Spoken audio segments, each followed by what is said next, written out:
Mamili ka, Tupe. Sasama ka sa akin o papatayin ko ang lola mo? Walang pinagbago sa akin. Tupe, ako pa rin to, si Lynette na kababata mo. Handa akong gawin ang lahat para maging tayo lang. Kaya kong ibigay sa iyong sarili ko ngayon din kung gugustuhin mo. Hindi yan ang anak mo, Rodora. Halimaw ang nasa loob ng kabaong na yan.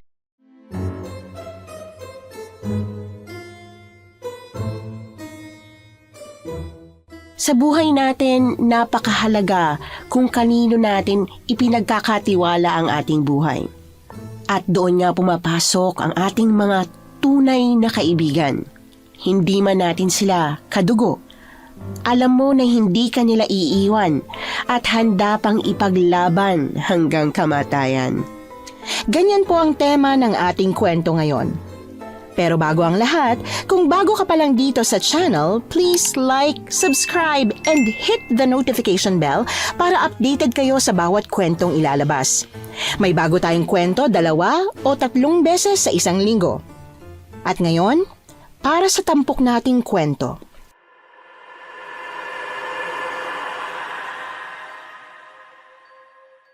Naniniwala ka ba na kapag patay na ang isang tao ay hindi na maaaring mabuhay pa? Ngunit paano kung ikaw mismo ang makakita? Anong gagawin mo? Sisigaw ka ba o tatakbo? Si Cindy ay isa sa mga nakasaksi sa muling pagkabuhay ng isang patay.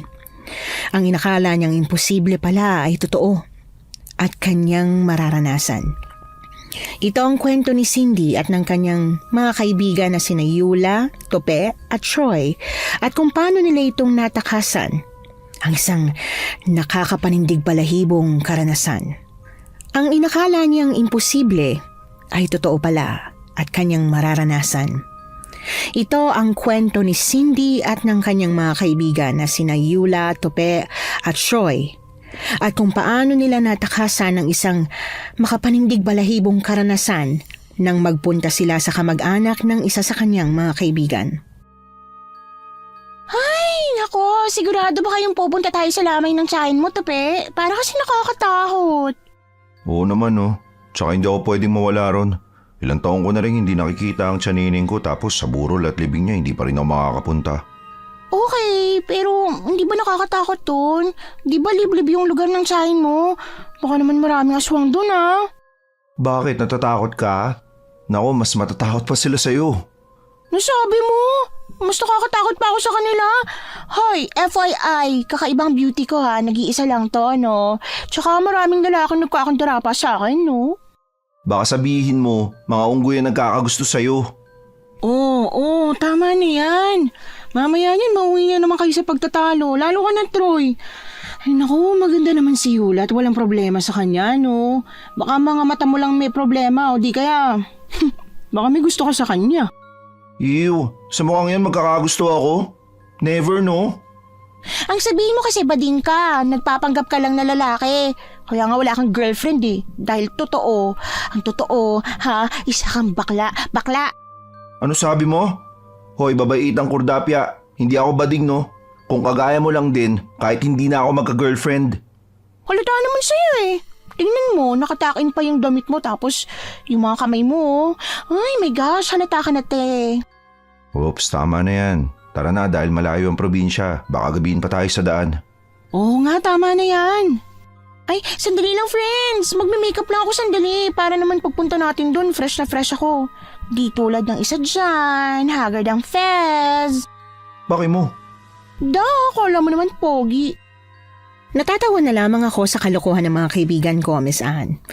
Wala namang problema sa akin kahit ganun sila. Dahil ang importante, sanay na ako. Maraming kalokohan si Troy at masasabi mong isa siyang pusong babae dahil sa mga kinikilos niya. Palagi niyang inaasar si Yula. Si Topi naman ay introvert. Saka kahit saan man kaming kasiyahang magpunta, tahimik lang. Samantalang si Yula naman ay naglalaro naman ng ganda-gandahan. Palagi itong nakapustura. Kaya madalas itong tawaging clown dahil kung ano-ano na lang ang pinapahid sa kanyang mukha. Maganda naman sana, kaya hindi ko alam kung bakit pa siya nagme-makeup. At ako naman ay patomboy-tomboy dahil hindi kasi ako mahilig sa dress at mahilig mag-makeup. Siga nga ako kung maglakad. Sanay kasi ako na palaging t-shirt at pantalon lang ang aking sinusuot. Ay, salamat natapos ka ng mag-makeup dyan. Anong oras na oh? Siguradong gagabihin tayo sa daan nito. Sorry naman. Di ba pwedeng maging maganda naman ako para pag maraming taong makakita sa festla ko siguradong mapapahanga, di ba friends? Sira ka talaga, no? Ang sabihin mo, naglalaro ka na naman ng ganda-gandaan dyan. Ay, ewan. Kahit ano pang sabihin nyo, para sa akin, pang Miss Universe ang ganda ko, no? Hindi ba kayo nilalamig? Ang lakas kasi ng hangin eh. Loko ka talaga. Ewan ko sa inyo, buti pa tong si Tupi, napakatahimik. Kung gayahin nyo na lang ang pagiging introvert niya, di masaya sana. Hindi lang yan nagsasalita pero natatawa yan sa'yo. O tama na yan, sumakay na kayo sa sasakyan. Oo na, ito na, sasakay na. Sobrang excited na naming magkakaibigan kahit napupunta lang kami upang makipaglamay sa patay. Ganito kami sa tuwing nababakante at lalo na kapag wala kaming trabaho, kaya palagi kaming nagkakayayaan. Pumupunta kami kahit saan mang lugar ang gustuhin namin. Tulad ng mga pasyalan, kainan at iba pa. Wala namang kasing sumusuway sa akin dahil wala na akong mga magulang. Samantalang sina Troy, Yula at Tupe ay nagtatrabaho sa ibang bansa ang mga magulang. Halos magkakapatid na ang turingan namin sa isa't isa. Kahit na minsan ay nagkakatampuhan, agad din namang nagkakaayos. Ganun lang kami kaya masasabi kong napakatatag ng aming samahan. Hindi katulad ng iba na masaya pero may lihim na palang galit sa isa't isa. Habang nasa biyahe kami, nakatulog sina Yula at Troy. Dahil si Tope ang nagdadrive sa amin, paminsan-minsan nakikita kong tumitingin siya sa akin. Kaya naman, nagkakailangan kami sa isa't isa. Nakatulog na ang dalawang pasaway. Oo nga mabuti na yun kaysa sumakit tayo nating dalawa. Tama ka, parang aso't pusa. Mamaya niyan, baka sila pa yung magkatuluyan pagdating ng panahon eh. Sigurado mangyayari yan dahil kita mo naman kung paano asarin ni Troy si Yula. Sa bagay naman sila. Kaso hindi mo kasi malaman kung lalaki ba o pusong babae yung kaibigan nating yan eh. Siguro nga. Matanong ko lang, malayo pa ba tayo? Medyo. Siguradong gagabihin tayo. Anong oras na ba? 2:30 na. Ay kasi naman ang bagal nitong babaita na to. Halos inubos na yata yung foundation sa mukha niya. Hayaan mo na. Mas bibilisan ko na lang yung pagmamaneho para makarating tayo bago magabi. Sige, Tope, matanong ko nga lang ulit. Totoo ba yung sinasabi ni Yula? Na merong mga aswang dun sa inyo? Mga naninirahan dun sa inyo? Hindi ko alam eh. Ano lang kasi. Oo na, totoo yung mga yon. Marami dun sa pupuntahan natin. Pero hindi ko alam kung meron pa rin hanggang ngayon. Kasi napakatagal na panahon na akong hindi pa nakakapunta ron eh. Siguro naman sa panahon na to wala na sila, no? Hello? 2009 na, oh. Kaya wala nang ganun. Halos nga karamihan ng taga Manila hindi naniniwala sa mga aswang eh. Oo, tama ka. Pero pagdating natin ron, maaari ba akong humingi ng pabor? Ano yun? Maaari mo ba akong tulungan sa dalawang yan? Alam mo naman palagi nagsasabong yan eh. Dinaig pa yung mag-asawa. Sige, walang problema. Para tuloy tayong guardian nitong dalawa. Dinaig ko pa yung may isang dosenang anak sa kakabawal dito sa dalawang to eh. Hayaan mo na. Wala na tayo magagawa sa mga yan. Sadyang matitigas lang yung ulo nila at same na same pa. Tama ka. Kung sila magkakatuluyan, siguradong maingay ang bahay nila araw-araw. Loko ka talaga. Matanong ko lang. Wala ka bang balak mag-boyfriend? I mean, may nanliligaw ba sa'yo? Ha? Nanliligaw sa akin? Yak! Di ko kailangan ng lalaki sa buhay ko, no? Sakit lang sa ulo. Tsaka, nandiyan naman kayong tatlo eh. Bakit? Nagka-boyfriend ka na ba? Wala, no? Pero halos karamihan ng babae laging sawi sa pag-ibig. Pagkatapos silang makuha ang gusto nila, iiwanan lang yung babae. Kaya lahat ng lalaki, pare-pareho. Grabe ka naman. Hindi lahat, no? Nandito ako, si Troy. Hindi naman kami ganun ah. Sorry naman. Basta mahirap pumasok sa relasyon yung walang kasiguraduhan. Wow, ang lalim naman nun. Sira. Sayang, gusto ko pa naman siya. Ano? May sinasabi ka ba? Wala. Matulog ka muna. Medyo malayo pa naman tayo eh. Aaminin ko, Miss Anne, na may tinatago kong lihim na pagtingin sa kanya. Ngunit hindi pwede dahil magkaibigan kami.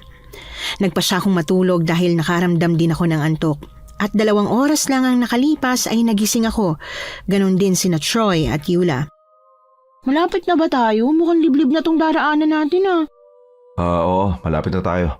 Ilang minuto na lang makakarating na tayo ron. Kailangan kasi natin magbagal dahil lubak-lubak yung daan. My gosh, nakakatakot naman dito.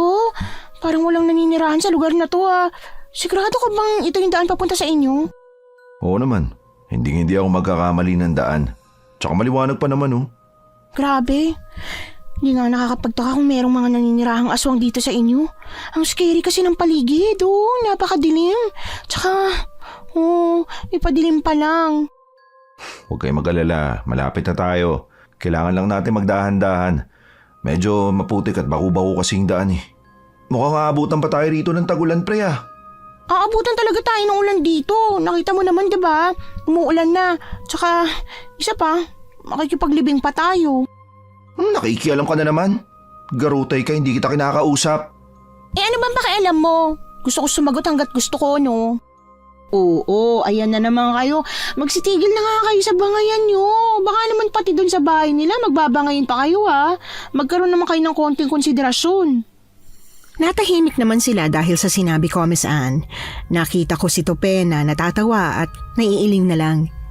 Kahit ganon ang mga ito'y nakikinig sila kapag ako nang nagsalita. Ilang minuto lang ang lumipas ay nakarating na nga kami sa kanilang tahanan. Nang pumarada ang sasakyan namin ay isa-isa na kaming nagsibabaan. Wala kaming nakitang tao sa labas. Pasado 7:30 na rin kasi ng gabi noon. Mabuti na lang ay huminto kahit papanong ulan. Malaki ang bahay at medyo may kalumaan na. Sigurado ka bang dito nakaburol yung tsahin mo, Tope? Oo. Siguro nasa loob yung mga tao. Kasi napakalakas ng ulan kanina eh. Kaibahan sa Manila, no? Mga friends, di pa ba tayo papasok? Ang scary, tsaka ang lamig na, Ay, ito na naman si Arte. Tara na. Kumatok na nga si Tope sa pinto, Miss Anne, at pinagbuksan siya ng isang babae na sa aking palagay ay kaedaran lang din namin. Maganda at balingkinita ng pangangatawan. Nakita kong natulala si Tope sa kanya at halata ditong namumula na ang mukha nito. Kaya naman nakaramdam ako ng insecurity. Kahit na hindi naman kami, ewan ko ba, parang nahuhulog na yata talaga ako sa kanya. Oh, Tope! Ikaw pala yan! Mabuti nakarating ka ng ligtas. Ang lakas pa naman ng ulan. Opo. Diyan po ba nakaburol si Tia Nenang, miss? Oo, dito nga. Teka, huwag mo sabihin na hindi mo ako nakikilala. Tama ka. Sa bagay. Ang tagal na kasi nating hindi nagkita eh. Ako to, si Lynette, kababata mo. Ay, pasensya ka na. Marami kasing nagbago sa'yo eh. Kaya hindi kita nakilala. Ako ayos lang. Ay, may kasama ka pala. Mga kaibigan mo? Oo, mga kaibigan ko. Okay, sige. Pumasok na kayo. Hinihintay ka na ni Lola Rodora mo. Nang pumasok kami sa loob, Miss Anne, ay agad kaming tumungo sa kabaong kung saan nakalagak ang labi ng tiyahin ng aming kaibigan na si Tope. Maganda ang tiyahin niya at hindi mo akalaing may edad na. Konti rin lang ang taong nakipaglamay doon. Si Tope naman ay iyak ng iyak habang pinapakalma ito ng kanyang kababata. Kaming tatlo naman ni Yula at Troy tumungo muna sa likuran upang umupo sa bakanting upuan at doon muna nagbulungan. Aswerte ni Tope, no? Napakagandang babae ng kababata niya. Ano sa palagay mo, Cindy? Bakit akong tinatanong mo? Wala lang. Alangan naman tong si Kordapia yung tanongin ko. Nasama na naman ako. Pwede ba, Troy? Kung wala kang magandang sasabihin na, tumahimik ka. Sinabing tumigil kayong dalawa ang kulit niyo, no? Ito kasi, hindi tumitigil. Kala mo naman magandang lalaki. Bakla! Ikaw mukhang Kordapia dahil dapa ang ilong mo. Mukhang baboy ramo. Ano sabi mo? My brother is not a pig. Ang kapatid ko ay tao, hindi baboy damo. Baliw. Tumigil na nga kayo. Hoy, nakakabulaho kayo ha. Mahiya naman kayong dalawa. Nakatingin na sa atin yung mga tao. Ito kasing bakla na to. Ikaw yun. Kurdapi ang baboy mo. May palaman-laman ka pang my brother is not a pig. Sabihin mo, lakas ang tama mo. Magsitigil nga kayo, nakakahiya. Kahit na anong suway ko, hindi sila nakinig at nagpatuloy lang sila sa bangayan. Hanggang sa may isang matandang babae ang lumabas sa isang silid. Nakakatakot ang mga tingin nito na parabang lalamunin kami ng buhay. Galit itong lumapit kaya natahimik naman ang dalawa naming kaibigan. Sino kayong mga lapastangan na nanggugulo sa burol ng anak ko? Pasensya na ho sa ginawa ng kaibigan namin. Pasensya. Kayo'y mga estranghero. Saan lupalop ba kayo nagmula? Bakit kayo napadpad dito sa lugar namin? Hindi ba kayo naturuan ng mga magulang nyo na gumalang, lalo na sa patay? Ang lakas ng mga bunganga ninyo. Mano po. Pasensya na po kayo ha. Mga kaibigan ko po sila. Ikaw pala, Tupi.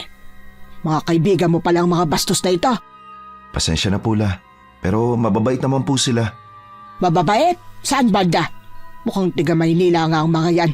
No, pakisabihan na huwag bastos, nakakahiya sa mga nakikipaglamay. Hola, pasensya na po. Pasensya na ho. Hayaan niyo pagsasabihan ko yung mga kaibigan namin.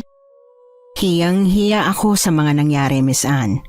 Nakita ko ring natahimik ang dalawa at halos hindi na makatingin dahil sa kahihiyan sa kanilang ginawa. Inirapan pa nito kami bago tumalikod. Si Tupi naman ay humingi sa amin ng paumanhin at pagkatapos ay dinala kami nito sa silid na aming tutulugan. Pagpasensyaan nyo na lang ang lola ko ha. Sus, ayos lang pre. Kami ang dapat humingi ng paumanhin dahil sa inasta namin. Pati tuloy ikaw napagalitan ng lola mo. Oo nga, Troy. Sorry Pangako magbe-behave muna kami nitong bakla. Ni Troy. Mabait naman yun eh. Kaso ayaw niya lang talaga bastusin yung lamay ni Tia Nenang. Humingi na lang kayo ng paumanhin sa kanya ha. Saan nyo, mawawala ang init ang ulo nun. Iyaan mo bukas na bukas kami ng paumanhin sa kanya. Pasensya na talaga Tupi, kakapalan ko ng fest ko. May pagkain ka ba dyan? Gutom na kasi ako Sandali lang, kukuha ko kayo. Sige, salamat. Paglabas ni Tupi ay agad kong binalingan ng dalawa at pinakiusapan nitong muli na huwag gagawa ng hindi maganda. Dahil baka pauwiin na kami ng matanda, lalo na't hindi namin kabisado ang lugar at isa pa'y bilang galang na rin sa patay. Pagbalik ni Tupi ay may dala na siyang pagkain na inilagay niya sa mesa na naroon sa may silid. Wow, sarap naman ito! Oo nga pre, sino nagluto nito? Si Lola Rodora yung nagluto niyan. Alam nyo, kahit ganun lang yun, pinagluto pa rin kayo nun. Pakisabi maraming salamat kahit na medyo nabastos siya ng 2 kumag na to. Sorry naman na, hindi kasi namin mapigilan. Paano ba naman kasi nakakainis talaga tong si Cordapia? Yula pala. Nako, eto na naman si Bakla. Balak na naman yata magsimula. Shh! Tumigil nga kayo. Nasarap tayo ng pagkain Baka mamaya naman layuan tayo ng grasya. Agad naman silang tumahimik at ipinagpatuloy ang pagkain. Nang matapos kami ay agad naman naming iniligpit ang pinagkainan. At pagkatapos, inilabas na yon ni Tupi. Mga ilang minuto ay agad din itong bumalik. Ano, nabusog ba kayo? Ay oo. Paano ba naman napakasarap ng luto ng lola mo? Oo nga pre, dati bang chef ang lola mo? Hindi, masarap talaga siya magluto. Pero pre, maiba tayo. Napakaganda pala ng kababata mo, no? Nakalimutan ko yung pangalan nun. Analing ba? Tama ba? Hindi. Linda ang pangalan niya. Hindi ko nga nakilala, di ba? Oo, kababata ako yun.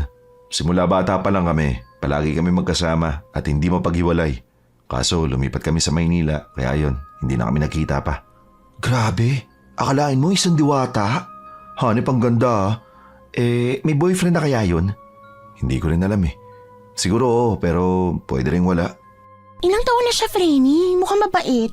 Pakilala mo naman kami sa kanya bukas Sige, walang problema. Paano, labas muna ako. Kung gusto niyo, sumama na lang kayo. Ay nako, hindi na. Siguro bukas na lang. Nakakapagod din kasi sa biyahe. Matutulog na lang muna kami. O sige, kayong bahala. Ngumiti at tumangulang ito, Miss Anne. Nang lumabas ito ay inayos ko ng aking higaan. 4 ang higaan doon. Para bang pinaghandaan. Napakaganda din kahit na medyo may kalumaan. Alam niyo mga friend, ang ganda talaga ng bahay nila Tupe, no? Biruin niyo, kahit may kalumaan na, ang bongga pa rin ang dating. Ay, correct. Sang tunay. Kaso mukhang masungit ang lola niyo. Oo nga eh, talaga natakot ako. Yung mga tingin na matanda eh, parang kakainin tayo. Loko, ang sabihin mo, nagalit kasi sa inyo ni Yula dahil sa bangayan niyo. Hayaan mo na, Cindy. Nangyari na eh. Hihingi na lang kami ng paumanhin bukas. Ay sige na, matulog na kayo. Dahil hindi naman pwedeng kakain na tatambay lang tayo dito, no? Kailangan nating tumulong para hindi magalit yung lola ni Tupe. Mabuti at naisip mo yan. Ang galing mo talaga. I believe. Loko talaga to. Pambawi nyo na lang sa nagawa nyo, no? Sige na, matulog na tayo. Nauna nang natulog ang 2 kong asungot na kaibigan, habang ako naman ay hindi pa rin makatulog. Ewan ko ba? Siguro hindi talaga ako sanay matulog sa ibang bahay. Para bang namamahay ako. At hindi ko na malayan na lumalalim na ang gabi. Nang hindi pa rin ako makatulog ay nagpa siya akong tumayo upang tumungo kay Tupe. Wala ito roon, maging si Lynette. Ang naisip ko noon ay umuwi na ito. Kaya naman hinanap ko si Tupe upang makipagkwentuhan sana hanggang sa tumungo ako sa kusina na hindi ko sana ginawa. Nakapatay ang ilaw at may 2 anino kong nakita. Napatakip ako sa bibig ko sa aking nakita. Si Tupe at si Lynette ay naghahalikan. Kaya naman nagtago ako sa gilid kung saan hindi nila ako makikita. Dinig ko rin ang kanilang pinag-usapan. Namiss kita, Tupe. Ang tagal ko tong hinintay. Para maamin ko sa'yo na gusto kita. Talaga? Hindi ko akalain may pagtingin ka rin sa akin. Alam mo ba, nung kabataan pa natin, may gusto rin ako sa'yo. Pero... Talaga? May gusto ka rin sa akin? Masaya ako kung ganun. Gusto mo tayo na? Ha? Parang ang bilis naman yata ng gusto mo. Pwede bang manligaw muna ako bago maging tayo? Naku, hindi na kailangan ng ligawan. Ano ka ba? Hindi na uso yun. Mahal kita. Mahal mo rin ako. Diba? Gusto ko simula sa araw na to tayo na. Sigurado ka? Oo naman. Saka, kilala naman natin ang isa't isa, diba? Gusto kong ibigay sa'yo yung sarili ko, Tupe. Hindi ba masyadong mabilis yun? Kanina lang tayo muli nagkita eh. Tsaka marami nang nagbago simula nung huli tayo nagkita. Walang pinagbago sa akin. Tupe, ako pa rin to. Si Lynette na kababata mo. Handa akong gawin ang lahat para maging tayo lang. Kaya kong ibigay sa yung sarili ko ngayon din kung gugustuhin mo. Napatakip ako sa aking bibig dahil sa mga narinig ko. Hindi ko akalaing ganun lang kadali para sa katulad niyang babae na ibigay ang kanyang sarili. Kumbagay, easy to get. Ako naman ay nasaktan ng dahil doon, kaya bumalik na ako sa silid naming magkakaibigan. Pagpasok ko ay mahimbing ang kanilang tulog, kaya naman humiga na ako sa aking higaan. Aaminin ko, nasaktan ako, Miss Anne, dahil sa mga nasaksihan ko. Unang gabi pa lang yun. Hindi ko alam sa aking sarili kung bakit ako nag-i-emote, samantalang wala naman akong karapatan. Hindi ko na alam kung anong oras akong nakatulog. Kinabukasan ay maaga kami nagising. Hindi na namin naabutan si Tupi noon. Ay, ang sarap namang matulog. Grabe ang lambot. Tsaka ang bango ng higaan. Tapos ang lamig pa. Di ba, no, Cindy? Oh, bakit wala si Tope? Ang aga naman yata nagising nun. Paano? Nakipaglandian kagabi. Ha? Anong ibig mo sabihin? Nakipaglandian? With whom naman? Wala, ang bingi niyo. Ang sabi ko, baka hindi natulog. Ha? Parang di naman yata yun ang sinabi mo. Ay nako, magsipagligo na nga kayo tapos makilinis na rin ang tenga niyo. Sige na, mauna ka na, Troy. Sunod ako. Mahuli na lang to si Cindy. Mukhang nangangamoy selos eh. Mga sira. Pagkatapos naming maligo ay lumabas na nga kami. Wala nang ibang tao doon, kundi si Lola Rodora at sila Tupi na lang. Kaya pasimpleng pumunta sina Yula at Troy kay Lola Rodora. Humingi sila ng paumanhin at nakita ko namang ngumiti ang matanda. Ako naman, pasimpleng ginalugad ng mata ko kung nasaan si Tupi. At hindi nga ako nagkamali. Kasama nito si Lynette. Frenny, alam mo, napakabait pala ng lola ni Tupe, no? Frenny! Cindy! Abay, nalinti ka na. Mukha na tulala si Cindy. Mukha may nangangamoy selos. Ha? Anong ibig mong sabihin? Hi, Frenny! Kinakausap kita, hindi mo ako pinapansin. Nagsiselos ka, no? Hindi Ako? Magsiselos? O bakit nauutal ka? Halata na kaya, huwag ka na magkaila. Kilala namin yung mga tinginan mong yan. Alam namin yan. Kahit naman si Tope, aminadong may pagtingin din sa'yo. Ewan ko sa inyo. Kung ano-ano na lang pinagsasabi niyo, bahala kayo dyan. Hoy, Frenny! Where are you going? Frenny! Lo? Saan naiinis? Iniwan ko sila ron dahil sa inis ko. Lumabas ako ng bahay at naglakad-lakad. Hindi ko na malayang nakalayo na pala ako sa bahay nila Tope. Habang pilit kong pinakakalma ang aking sarili. Pintik na yan, nakakainis. Nakakasira talaga ng araw. Sumama pa yung mga asungot na yun. Hoy, Net. Ay pala ka. Mukhang nag-iisa ka. Diyos ko, manong nakakagulat ho kayo. Pasensya na't ikay aking nagulat. Mukhang masama ang araw mo ngayon. Hindi ba't ikaw ang kasama ng aking pamangkin? Oo. Kung ganun ho, tsuhin ho kayo ni Tope. Oo, ganun na nga. Siya nga pala, bakit ka nag-iisa? Meron ba kayong hindi pagkakaunawaan? Ano kasi, gusto ko hong mamasyal kaso nakakatakot ho pala dito. Napakaliblib, tsaka grabe nagtataasan yung mga puno. Nako, Iha, mahirap mapag-isa sa lugar na ito. Lalo na't hindi mo kabisado. At isa pa, wala kang kakilala rito. Napakadelikado para sa tulad mo. Bumalik ka na ron. Baka hinahanap ka na ng mga kaibigan mo. Sige Manong. Naguluhan man ako sa sinabi nito ay sumunod na lang ako.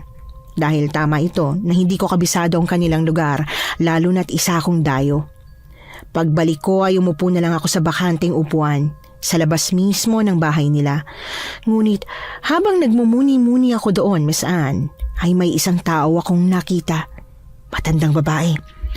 Nakamasid ito sa bahay nila Tope na para bang may tinitiktikang tao. Kinabahan talaga ako ron, Miss Anne. Kaya naman tumayo ako. Papasok sana ako nang makabunggo ko si Lynette. Aray! Naku, sorry, hindi ko sinasadya. Okay, pero sa susunod, pwede ba mag-iingat ka naman? Okay. Teka, sandali. May tanong ako sa'yo. Ano yon? Pansin ko lang na close kayo ni Tope, no? Gaano na ba kayo katagal na magkakilala? Ha? Kaibigan ko siya halos 6 na taon na. Ang tagal na rin pala, no? Wala ba siyang kinukwento sa'yo tungkol sa kabataan niya? Wala eh. Sige na, nagmamadali ako pasensya na. Agad ko itong iniwan kahit hindi pa ito natatapos magsalita. Imbis na pumunta ako sa pwesto ni Nayula ay dumiretso ako papunta sa silid. Pagsapit naman ng gabi ay nagsidagsaan na rin ang mga tao kahit na malakas ang bugso ng ulan. Habang palalim ng palalim ang gabi, sa hindi namin inaasahan ay may isang matandang babae ang pumunta ron. Nagtataka kami dahil may dala-dala itong maliit na bote at pagkatapos ay lumapit ito sa bangkay.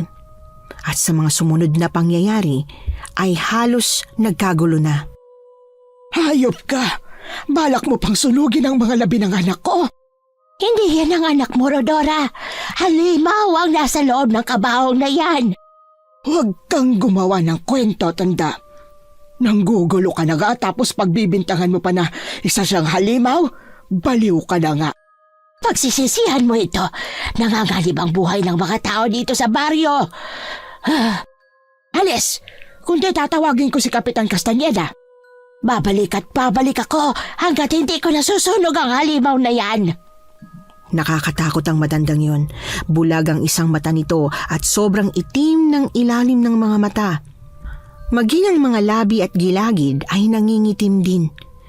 Nakakatakot ang mga tingin nito na animoy malulusaw ka. Hayop ang matandang yon, balak pang sunugin ang tiyang nenang mo. Lola, nasaktan ho ba kayo? May sugat ho kayo. Ay, huwag mo akong alalahanin. Ang importante, hindi niya nagawa yung balak niya. Maliit na sugat lang naman ito, malayo sa bituka. Gusto niyo ho ba na maiinom? Hindi na. Grabe naman yun. Sobrang nakakatakot. Nang mangyari yon ay nagsiuwian ang mga tao dahil sa takot na baka muling bumalik ang matanda. Kahit maulan ay umuwi pa rin sila. Magpahinga na kayo. Ako nang bahalang magpantay sa tiyang mo. Samahan mo na lang ang mga kaibigan mo. Sigurado ho ba kayo, Lola? Oo, narito naman si Lynette. May kasama akong magbabantay. Pagpasok namin sa aming silid ay agad na nagtanong si Troy at Yula kay Tupe tungkol sa matanda. Sinabi naman ni Troy na ikinuwento naman ni Tupe ang lahat. Isa pala yung dating albularya, ngunit hindi alam kung paanong nawala sa katinoan. Pagkatapos niyang ikwento sa amin ay nagpaalam na siyang lalabas muna upang samahan ng kanyang lola Rodora. Kami naman ay nagpasya na ring matulog. Kinabukasan pagising ko, nagpaalam ako kina Yula na bibili lang ako. Sasamahan sana ako ni Yula, ngunit ako nang umayaw. Dahil kaya ko naman. Pagkabili ko, Miss Anne, ay nakasalubong ko ang matanda at huminto ito sa aking harapan. May sinasabi siya sa akin na hindi ko maunawaan. Hinawakan pa nga nito ang mukha ko at talagang kinilabutan ako dahil doon. Napakaganda mo. At isang babae ang magiging anak mo. Nakikita ko sa iyong mabuti ang kalooban mo. Umalis na kayo rito bago pa mahuli ang lahat. Delikado kayong magkakaibigan. Hindi na sana kayo pumunta pa rito. Anong ibig niyo sabihin, Manang? Mapanganib kung kayo'y magtatagal pa rito. Umalis na kayo hanggat hindi nagigising ang natutulog na halimaw. Teka, Manang, magkaroon ho sana kayo ng konting konsiderasyon man lang sa patay. Patay na nga ho yung tao hinuhusgahan niyo pa. Para rin sa inyo yan. Maniwala ka man sa hindi. Nagsasabi talaga ako ng totoo. Kung ayaw mo, ay bahala ka. Ang importante, binalaan kita. Hindi naman ako nakasagot sa sinabi nito. May kakaiba sa matandang ito at pakiramdam ko ay nagsasabi siya ng totoo. Umalis naman ito doon pero bago tuluyang lumisan ay nagbanta itong babalik at susunugin ang bangkay ng tiyahin ni Tupe. Oh, Frenny, tagal mo ba't ngayon ka lang? Kasi yung matanda kagabi nakasalubong ko. Ha? Ayos ka lang ba? Hindi ka ba niya sinaktan? Hindi naman. Grabe yung matandang yun, nakakatakot no? Sana huminto na ang ulan para makabalik tayo na Maynila kapag nailibig na yung tiyahin mo. Sana nga. Kalerky naman kasi yung matanda na yun. Hayaan nyo na. Bakit? Hindi ka ba natakot na bigla na lang pumasok tapos susunugin sana yung kabaong? Mabuti na lang nakita ni Lynette yung matanda, no? Kailangan bantayang mabuti ang kabaong. Siguradong babalik at babalik ang matandang baliw na yon. Tama ka, pre. Gosh, parang gusto ko na umuwi. Pangalawang araw pa lang natin, ang dami ng kaganapan. Nakakaloka. Ang arte mo? Parang ikaw ang bakla sa ingay mo, no? Hindi bagay. Che! Ang ingay niyong dalawa. Imbis na mawala tong inis ko, dinadagdagan niyo pa eh. Ay nako, hindi niyo na lang kasi aminin sa isa't isa na may pagtingin kayo eh. Hindi yung dinadaan niyo sa bangayan. Para kayong aso't pusa na nag-aagawan sa panis na ulam. Hala siya? Grabe ka naman. Cindy, hindi kami bagay, no? Because she's a girl like me. Duh! Hoy, Kordapia! Hindi ako bakla, pwede ba? Ay, nako, tumigil na nga kayo. Please lang, kung gusto niyo magbangayan, doon kayo. Doon, sa labas. Sorry, friend. O sige, magpahinga muna kayo. Lalabas na muna ako. Sasamahan ko lang si na Lola. Sige. Inis na inis talaga ako noon kay Tupe, Miss Anne. Hindi ko alam kung gusto niya lang makasama si Lynette kesa sa amin at pakiramdam ko'y pinapamukha niya sa amin na parabang dinala niya kami dito na bilang bisita lang at hindi kailangang i-entertain. Pagsapit ng tanghali, tinawag na kami ni Tupe. Ngunit ako'y tahimik lang at hindi kumikibo. Maging sa pagkain hanggang sa kami ay matapos. Nagtataka sina Troy at Yula dahil sa pagiging tahimik ko. Pagsapit ng gabi ay marami ng tao na nagsisipuntahan kahit na napakalakas ng ulan sa labas. Huling araw na ng lamay kaya kahit umuulan ay marami ang nagsidatingan. Dumating din ang pari na magbabasbas sa patay bago ang libing kinabukasan. Pasado 11:00 ng gabi nang simula ng pari ang pagbebendisyon sa patay. Mga ilang minuto lang ay bigla na lamang itong huminto sa pagsasalita. Mabilis itong lumayo sa kabaong sa hindi malamang dahilan na lubos naman namin ipinagtaka, Miss Anne. Father, anong nangyayari? Alis na ako. Sa iba mo na lang ipabendisyon na si Nenang. Pasensya na. Father, ano bang problema? Magsasalita na sana ito nang bigla na lamang gumalaw ang kabaong. Gulat na gulat kaming lahat ng naroon hanggang sa bumagsak nga ito. Bigla na lamang bumangon ang patay kaya naman nagsipaghiyawan ng lahat at kanya-kanya na ang pagsisipulasan. Oh my God! Nananaginip ba ako? Dito ako sa likod mo, friend. Nenang, paanong nabuhay ka? Anong nangyayari? Bakit ako nasa kabaong? Pasensya ka na, anak. Ang buong akala namin patay ka na. Dahil akala ko namatay ka dahil sa bagungon. Nagugutom ako. Gusto ko ng pagkain. Sige. Maaari niyo ba siyang ikuha ng makakain sa kusina? Opo. Walang gustong kumuha ng pagkain sa kusina, Miss Anne. Dahil siguro sa takot, kaya naman ako na lang ang naglakas loob na kumuha ng pagkain. At pagkatapos ay inabot ko yon kay Lola Rodora. Salamat, Iha. Kumain ka na, anak. Sino siya? Siya ay kaibigan ng pamangkin mo na si Tupe. Kay bango ng yung dugo, babae. Maaari ba akong makainom kahit kaunti? Nabigla naman kami sa sinabi niya. Lalo namang gumapang ang kilabot sa aking katawan. Kaya naman lumayo ka agad ako doon. Hindi na nga marehistro sa utak ko ang pangyayari tapos ay nadagdagan pa ng kakaibang sindak. Grabe, nakakaloka, Frenny. Huwag ka nang maingay. Nenang, buhay ka. Paano nangyari to? Ikaw pala aking pamangkin. Hindi ako patay. Buhay na buhay ako. Anak, ano ba talagang nangyari sa'yo? Ako'y natulog lamang.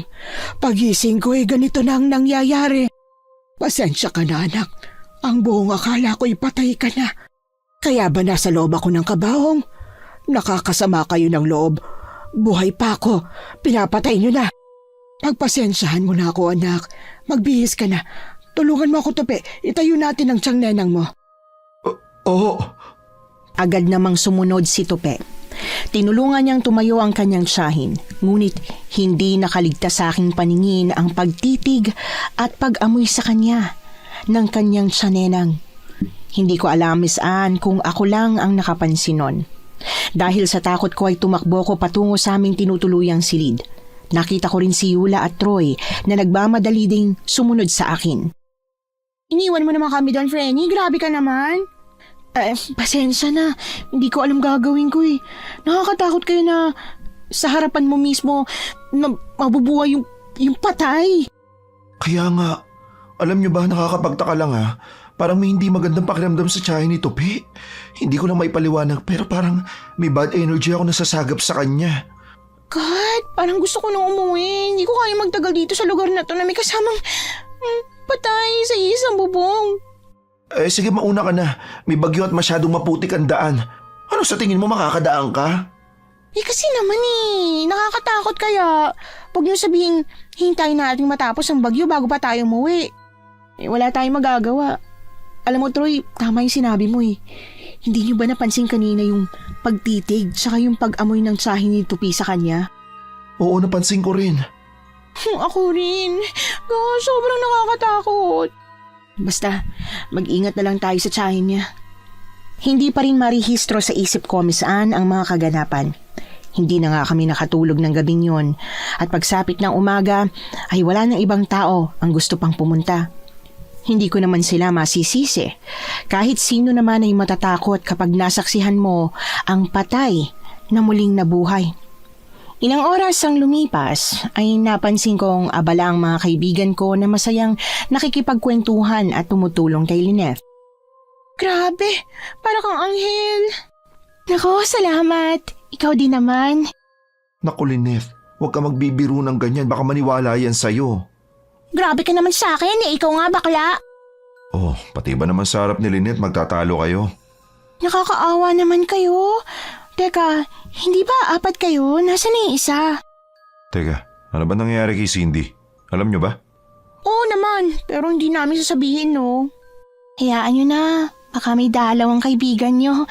Nandito naman kami ni Tope. Masama ang kutob ko sa babaeng yon, Miss Anne. O sadyang galit lamang ako dahil sa relasyon niya kay Tupe. Hindi na ako lumabas pa ng sini dahil wala ako sa mood para makipag-bonding sa kanila. Pagsapit ng gabi matapos kaming kumain, agad din kaming pumasok sa silid na aming tinutuluyan at ikinandado naming mabuti ang pinto at maging ang bintana. Naroon din si Tupe. May dala siyang alak na dinala niya raw umano at itinago sa kanyang bag para hindi makita ng kanyang lola. Oh, gusto nyo ba mag-inom? Bakit? Meron ba tayong iinumin? Oo, meron. Basta wag lang kayo maingay. Nagpasok na ako kanina ng gagamitin natin nang hindi alam ni Lola. Hanep ka talaga, Frenny. Mabuti na lang, may dala kang ganyan. Alam mo, nininervyos ako dahil sa nangyari kanina. Alam nyo, kahit naman din ako. Pero masaya ako dahil nabuhay si Tia Nenang. At least kahit papano, may kasama si Lola kahit na bumalik pa ako muli sa Maynila. Sa bagay, pero may iba tayo. Mukhang nagkakamabutihan na kay ni Lynette, no? Hindi pa, no? Hindi nga. Parang sa nakikita at napapansin namin, parang kayo ni. Tatapatin kita, Tope. Alam mo, hindi kayo bagay. Ay, oo, pre. Hindi nga kayo bagay ni Lynette. Kung gusto mo sa akin na lang siya. Hindi kayo bagay, no? Bakla ka kaya at mahinhin. Sa tingin mo, magkakagusto siya sa katulad mo? Susinggit ka lang kasi sa'yo walang nagkakagusto. O yan na naman kayo eh. Pero sige, susubukan kong ilakad ka sa kanya hanggat nandito tayo. Seryoso? Hindi nga, pre. Parang sa tingin ko may gusto ka rin sa kanya eh. Oo, pero... Sabi ko na nga ba eh. Huwag mo na subukan, Troy. Mag-move on ka na. Nakikinig lang ako sa kanila, Miss Anne. Hindi ako kumikibo. Oo, aaminin ko na gusto ko talaga si Tupe. Pero alam kong huli na ang lahat. Ang kaibigan ko namang si Yula ay alam kong ako ang pinapakinggan. Nahalata ko yon nang sinabi niya na mag-move on na ako. Nakakaawa mang isipin pero tama siya. Kailangan ko na nga mag-move on sa taong alam ko na hindi sa akin magkakagusto. Nako, hindi pa kasi ako tapos sa pagsasalita. Hindi ganun yun. Oo, aminin kong nakagusto ako sa kanya. Pero noon pa naman yun. Sa ngayon kasi may napupusuan na ako eh. Hala, sino? Pwede mo bang sabihin sa amin? Dali na. Parang di kaibigan, oh. Naku, huwag ka ng chismosa. Di naman pwedeng lahat na lang. Kailangan nating alamin. Bakit ba? Kaibigan naman natin siya eh. O sige na nga, huwag mo na lang sabihin ang pangalan niya. I-describe mo na lang yung katangian niya para naman may idea kami. Sige. Alam nyo, may katangian siya na matagal ko nang hinahanap sa isang babae. Mabait siya, maganda, sexy, at hindi mahilig mag-makeup. Actually, bihis lalaki siya eh. Pero sa tingin ko, wala pa siyang balak mag-boyfriend. Ay naku po, parang may idea na ako. Frenny, tanong lang, mahal mo na ba? Oo, matagal na. Kaya alam nyo, kahit na nagkita kami ng kababata ko si Lynette, hindi napalitan ang pagtingin ko sa kanya. Abay dapat lang, mas boto kaya kami sa kanya kaysa sa Lynette na yun, no? Alam mo, itagay na lang natin yan. Tama ka. Hindi ko alam, Miss Anne, kung matutuwa ba ako o hindi. Ang kaibigan ko namang si Yula ay sinisiko ako, pero hindi ko to pinapansin. Nagsimula na nga silang uminom. Tinagayan ako ni Tupe na hindi ko sana tatanggapin, pero nginitian niya ako, kaya tinanggap ko na lang. Kasabay ng paglalim ng gabi ang pagkalasing ni Yula at Troy. Marahil ay dahil nakatatlong bote rin kami ng emperador. Inalalayan lang namin ni Tupe ang dalawa sa kani-kanilang higaan at pagkatapos ay nagligpit na ako ng aming mga pinag-inuman. Hihiga na rin sana ako nang tawagin ako ni Tupe, Miss Anne. Tutulog ka na? Oo. Pwede bang mamaya na lang? Kasi gusto kita makausap eh. Para saan? Inaantok na kasi ako eh. Alam mo, pansin ko iniiwasan mo ako. Galit ka ba sa akin? May nagawa ba ako sa'yo? Ha? Wala. Ano bang sinasabi mo? Alam ko hindi kung anong dahilan. Huwag kang mag-alala, lalayuan ko na si Lynette. Ewan ko sa'yo. Matulog na tayo. Lasing ka na. Akmang matutulog na ako, Miss Anne, nang hilahin ako nito at sa hindi inaasahan ay hinalikan niya ako. Mabilis akong tumayo, Miss Anne, dahil sa pagkabigla. Sorry. Ayos lang. Sige, matulog ka na. Siguro pagbalik na lang natin sa Maynila. Sige. Matutulog na sana kami nang makarinig kami ng kaluskos na nagmumula sa bintana.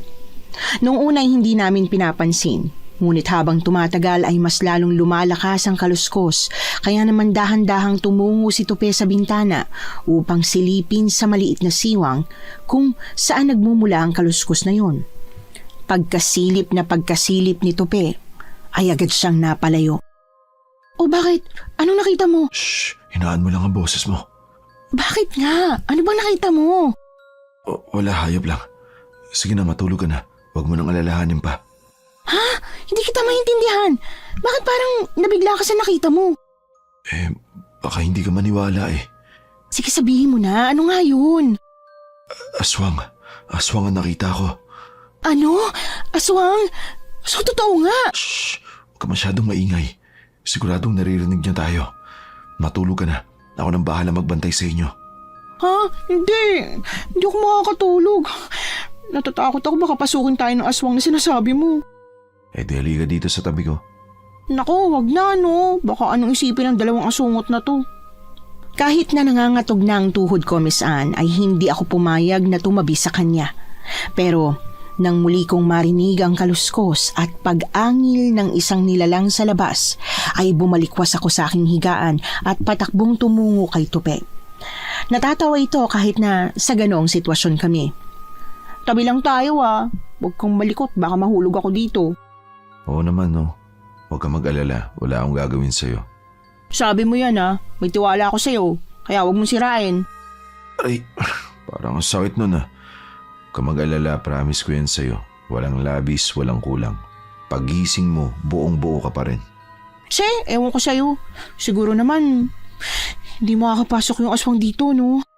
Hindi yan. Mga ilang minuto pang lumipas ay hindi na rin namin narinig ang ingay hanggang sa parehas kaming nakatulog.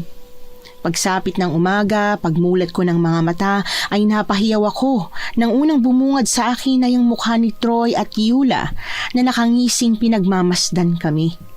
Doon ko lang napagtanto na nakahiga ako sa mga bisig ni Tupe habang magkayakap kaming natutulog.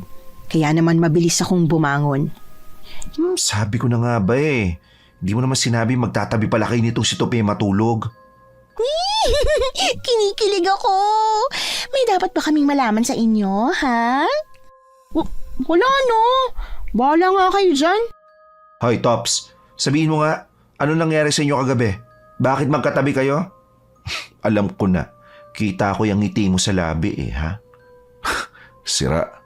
Hindi nyo naman sinabi na nag-loving-loving kayo kagabi. Ikaw talaga. Ano ba yung mga pinagsasabi mo? Tigil mo nga yan. Sige nga, paano may papaliwanag yung nakita namin? Ano yun, wala lang? Magkatabi kayong natulog, tas magkayakap pa? Hiyang-hiya ako nung mga sandaling yon, Miss Anne. Upang makaiwas ay lumabas na lamang ako. Naabutan ko naman si Aling Nenang na nakaupo sa kanilang sala at nakatulala. Maitim din ang ilalim ng mga mata nito. Babalik sana ako nang tawagin ako nito sa aking pangalan, kaya naman bumilis ang tibok ng puso ko noong mga sandaling yon. Lumapit ako kahit na labis ang pangangatog ng tuhod ko. Ano yun? Halika. Gusto kong makipagkwentuhan sa'yo. Ho? Lumapit ka. Bakit? Natatakot ka ba sa akin? Hindi ho. Ikaw ba kasintahan ng pamangkin ko? Hindi ho. Magkaibigan lang ho kami. Sigurado ka? Ngunit bakit ibang nararamdaman ko? Layuan mo siya. Dahil si Lynette lang ang natatangi para sa kanya. Huwag ho kayong mag-alala. Magkaibigan lang ho kami, hanggang dun lang ho talaga yon. Mabuti nang magkaliwanagan. Dahil hindi mo gugustuhin ang kaya kong gawin. Patakbo kong lumabas ng bahay. Hindi ko alam kung saan ako pupunta. Hindi ako makahinga, Miss Anne. Labis akong nanlulumo sa aking mga narinig mula sa tiyahin ni Tupe. Umuulan pa ng mga oras na yon. Habang ako ay nag-e-emote, ay may isang matanda na lumapit sa akin. Naalala kong ito yung matandang nanggulo nung lamay ni Aling Nenang. Gumising ng halimaw, hindi ba? Manang, nakakagulat naman ho kayo. Sino ho bang sinasabi niyong halimaw na nagising? Yang si Nenang. Totoong patay na siya. Hindi na si Nenang ang nasa katawan niya, kundi ang katauhan ng isang mabangis na aswang. Ho? Sigurado ho ba kayo? Inaakala ng lahat na ako isang paliw, pero nagkakamali sila. Patay na si Nenang at nasaksihan ko yon kung paano siya patayin ng aswang at kunin ang katawan niya. Kailangan niyo nang umalis sa lalong madaling panahon bago pa mahuli ang lahat. Paano ho? May bagyo ho, kaya imposibleng makaalis kami, lalo na't yung daraanan namin siguradong bumabaha na. Kung gano'n matatagalan pa kayo rito. Oo. Teka nga ho, Lola. Bakit ko dapat paniwalaan ang mga sinabi niyo? Bigyan niyo po ako ng dahilan. Isa akong albularyo, Ineng. Marami na akong nakatunggali na kagaya nila. Para maniwala ka sa sinasabi ko, ay gawin mo ang aking sasambitin. Ho? Ano yun? Sa tuwing sasapit ang gabi, mga pasado 10:30, ay magpapalit ito ng anyo. At kung maglakad ay patras imbis na pasulong. Hindi rin ito kumakain ng hilaw na karne. Kagabi ho, Manang, may nakita hong aswang yung kaibigan ko. Ibig niyo ho bang sabihin yung aswang na nakita ni Tope at si Aling Nena, iisa? Ganon na nga. Sa pagsapit ng huling kabilugan ng buwan, asahan mong maraming dadanak na dugo. Kailangang puksain ang halimaw. Ang paraan upang mapaslang siya ay kailangan siyang sunugin. Hindi tumatalab ang asin at bawang sa kanya. Yun lang ang natatanging paraan. Tandaan mong sinabi ko sa iyo. Bumalik ka na sa mga kaibigan mo. Siguradong nag-aalala na sila sa iyo. Sige ho, Manang. Ay, sandali lamang. Tanggapin mo ito bilang proteksyon yung magkakaibigan. Ibigay mo to sa kanilang tatlo at huwag niyong huhubarin kahit anumang mangyari. Anumang sandali ay isuot niyo upang hindi kayo lapitan ng aswang. Tinanggap ko yon, Miss Anne, at pagkatapos ay nagpaalam na babalik na ako. Hindi ko alam kung nagsasabi ba siya ng totoo o ginugood time lang ako. Pero sa tingin ko, totoo lahat ng mga tinura nito sa akin. Kabado akong pumasok sa loob. Mabuti na lamang ay wala ron si Aling Nenang. Kaya naman nagmadali akong pumasok sa aming silid. Nagulat naman sila nang makitang basang-basa ako. Kaloka ka, friend. Ang buo akala namin iniwan mo na kami dito. Saan ka ba galing? Mamaya niyan magkasakit ka sa sobrang lakas ng ulan sa labas, oh. Pati cellphone mo basang-basa na rin. Wala, sige na. Magbibihis lang ako. Grabe, no? Ang hot pala nitong si Cindy. Ang sexy. Dinaig ka pa, Cordapia. Sira. Maganda naman talaga friend natin, kahit walang makeup. Di ba, Tupe? Oo naman. Maganda naman talaga si Cindy. At hindi ko ikakaila yun. Kinilig ang tumbong ng isa dyan na nasa CR. Huwag kang ang ganyan. Mamaya mag-walkout na naman at maligo sa ulan. Sorry, Frenny. Pero okay lang yan. At least, may kayakap. Di tulad natin. Di kayo ni Troy ang magyakapan. Hindi siguro. Ew! Habang masayang nagbibiroan kami ay bigla na lamang kaming nakarinig ng Isang malakas na pagkatok mula sa pinto ng aming silid at dinig namin ang pagtawag ng tiyahin ni Tope na si Aling Nenang. Dahil dito ay agad akong kinabahan, maging sina Troy at Yula. Tope! Buksan mo ito. Gusto kong pumasok. Tope! Tupi, kinakabahan ako. Huwag mo siyang pagbuksan. Sandali lang, isuot niyo to. Teka, ano yan? Kanino galing yan? Basta, isuot niyo na lang yan. Huwag niyong uhubarin kahit anong mangyari. Ano tong ipapasuot mo sa amin? Naku naman, Cindy. Ay, bahala nga kayo. Tope! Kanina pa akong tumatawag. Bakit hindi mo man lang buksan ang pinto? Sandali lang, Chang. May ginagawa ko kasi ako. Ganun ba? Nasa labas kasi si Lynette. Gusto niya sanang makausap ka. Sige, Chang. Lalabas na ho kami. Sige. Magpapaiwan sana ako, Miss Anne. Ngunit mabilis akong hinila palabas ni Yula. Kaya naman labis akong naiinis. Nakaupo itong si Lynette katabi ni Lola Rodora at Aling Nenang. Tahimik lang akong umupo sa isang tabi dahil ang mga matatalim na titig na ipinupukol ng tiyahin ni Tupi sa akin ay talagang nakakapangilabot. Apo, kanina ka pang hinihintay nitong si Lynette. Pasensya na, Hola. May ginagawa ko kasi kami. Para saan na po? Sa balak ko naming negosyo pagbalik po namin ng Maynila. Ay, magandang balita yan. Tope, mas maganda kung dito ka naman nirahan kasama namin. Yun din naman ang gusto ng nanay mo na dumito ka na lang. Nag-usap na ho kami ni Inay tungkol ho dyan, Chang. Kung ganun babalik ka pa doon. Samantalang nandirito sa probinsya ang mga kamag-anak natin. Tsaka, paano si Lynette? Iiwan mo lang? Chang, kasama ko ang mga kaibigan ko. Kaya huwag niyo na ho akong alalahanin. Tsaka makikita pa naman ho kami nitong si Lynette kapag dumalaw ako. Hindi pwede. Hindi ka aalis dito. Huwag kang mag-alala. Ipapahatid ko sila kay Mando sa terminal. At ako nang magbabayad ng pamasahin nila. Pero ikaw, mananatili ka rito kasama si Lynette. Hindi ho pwede, Chang. Nasa Maynila na ho ang buhay ko. Matanda na ho ako, Chang. Kaya ko na po yung sarili ko. Hindi. Hindi ka maaaring umalis dahil kailangan mong panagutan ang nangyari sa inyo. Naku, pre. Gosh, is that true, Tops? Oo, may nangyari sa kanila. At kailangang panagutan nitong si Tope. Pakiwari ko ay gumuho ang mundo ko, Miss Anne, sa mga nalaman ko.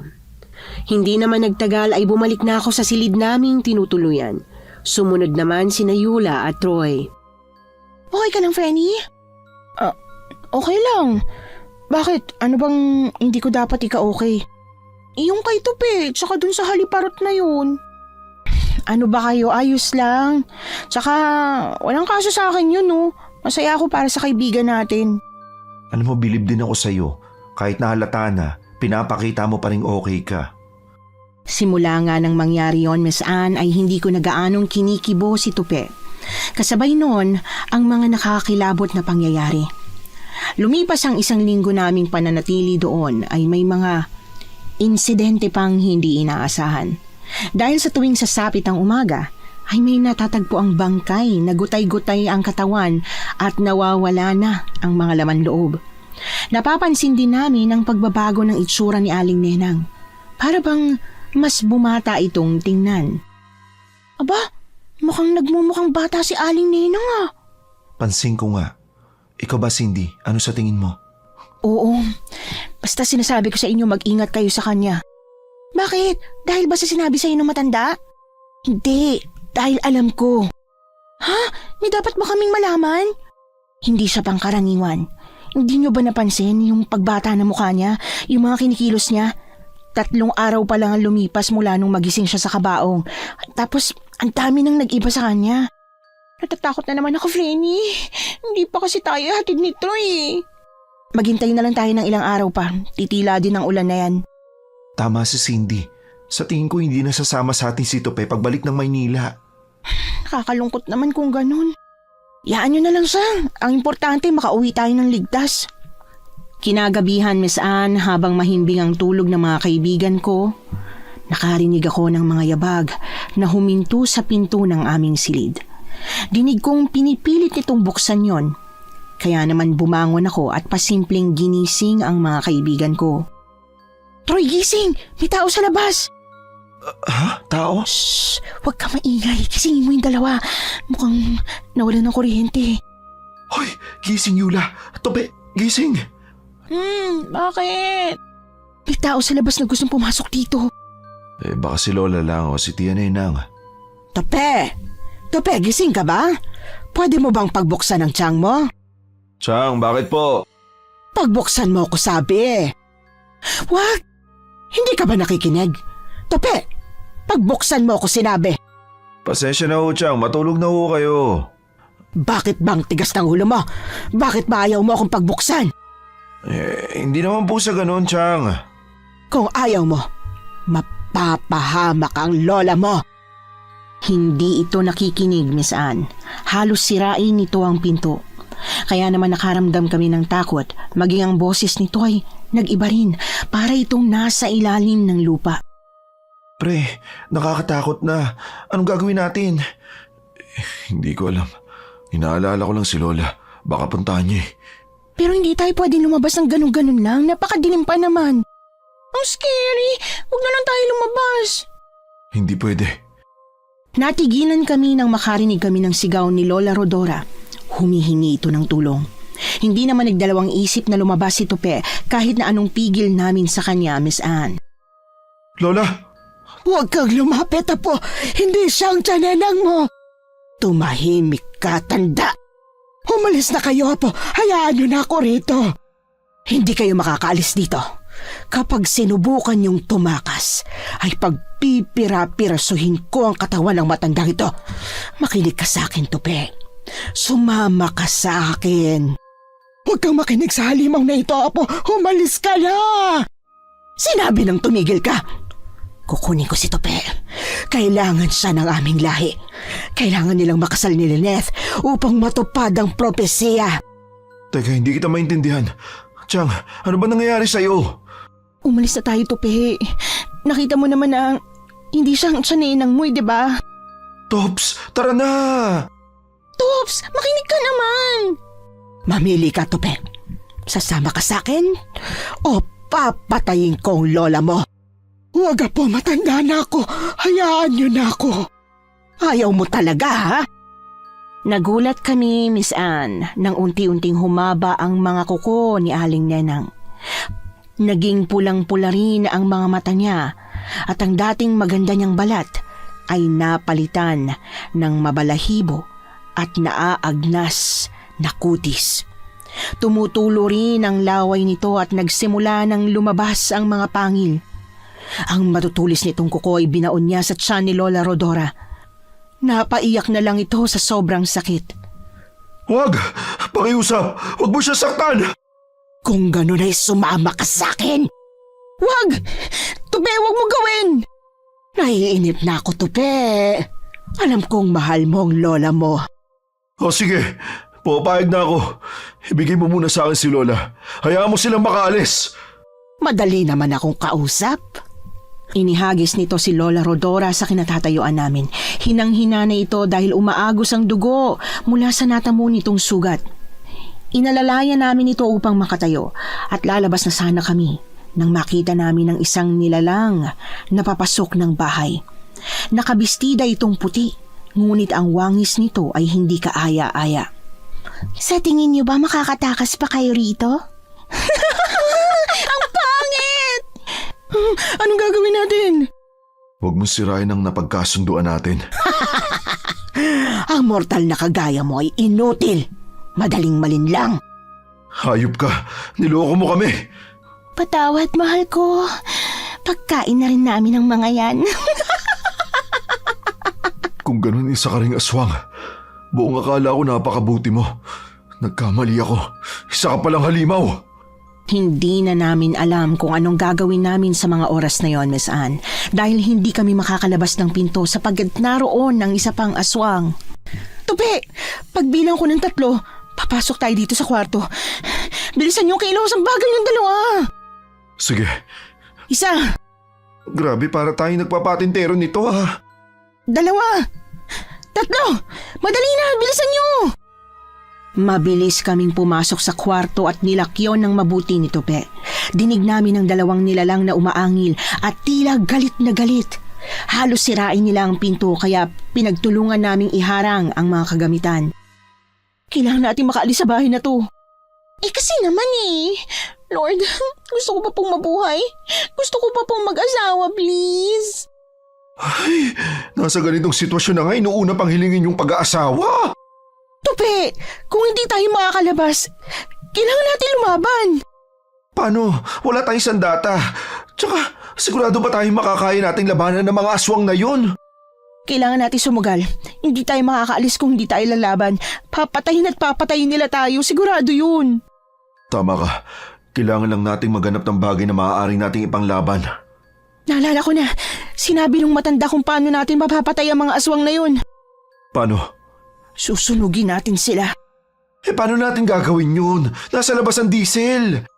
Kami nang lalabas, dito lang kayo. Kailangan ko na tulong mo, Tupe. Hindi na. Ako nang lalabas. Ayoko mapahama kayo. Ako ang nagdala sa inyo sa sitwasyong to.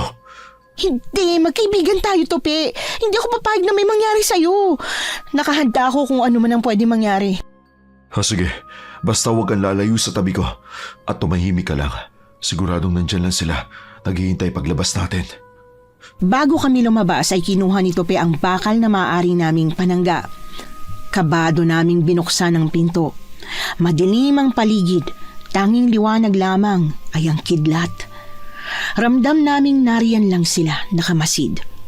Dahan-dahan kaming pumunta sa kusina, ngunit laking gulat namin nang bigla na lamang lumitaw mula sa harap namin ang dalawang aswang. Sa tingin niyo ba makakatakas kayo? Huwag kang alis sa tabi ko, Cindy.